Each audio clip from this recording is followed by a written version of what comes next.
Hello साथीहरु नमस्ते सबैजनालाई अनि स्वागत छ तपाईहरुलाई चाहिँ मेरो फेसबुक पेजमा अनि मेरो फेसबुकको भिडियोमा पनि। अनि आज चाहिँ म यति साँझमा सुँगुरको चारो लिन जाँदैछु। त्यहाँ पर दिदीले बोलाउनु भएको छ, छिमेकी दिदीले। अनि यहाँ छ मेरो साथमा छोरा। हेलो। अनि म चाहिँ यहाँ बाल्टी बोकेर जाँदैछु। बाल्टी पनि कालो कालो छ, मेरो बाल्टीलाई चाहिँ इग्नोर गरिदिनु होला सबैजनाले। अनि लाग्यो साथीहरु काक्रा खाँदै खाँदै खाइसकिस् तैँले? आम्मा मामा मामा मामा हाम त हिरो हेरे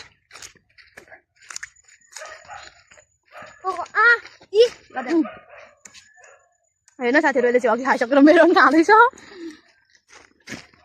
चिया बगान, हाम्रो घरदेखि हिँड्ने बाटोको छेउको चिया बगान।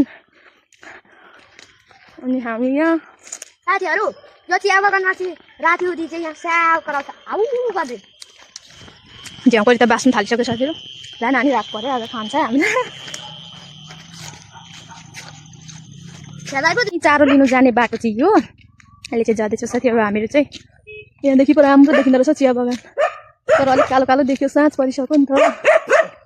साँझमा चाहिँ घामै बादल बनेर उत्रिँदो रहेछ।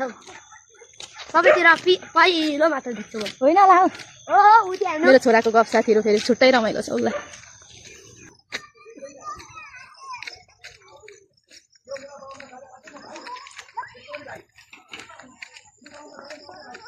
सँग जाँदैछौँ हामीहरू चाहिँ यहाँ। हामीहरू चारो लिनु जाने ठाउँ चाहिँ यो घर हो ल। जाँदैछौँ हामीहरू साथीहरु। हामी चाहिँ चारो लिएर आइसकिसक्यौँ। अनि चारो यहाँ मैले बाइकमा बोकिरहेको छु। छोरो यहाँ हिँड्दैछ, अँधेरो भइसकिसक्यो।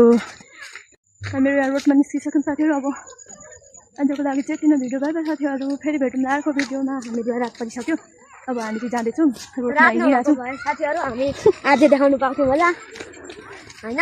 अनि अब हामीहरू चाहिँ जाँदैछौँ। बाइ बाइ साथीहरु, आजको लागि चाहिँ यति नै। सबैजनाले लाइक शेयर कमेन्ट गरिदिनु होला अनि फलो पनि गरिदिनु होला। अब फेरि भेटौँ अर्को भिडियोमा। Bye bye.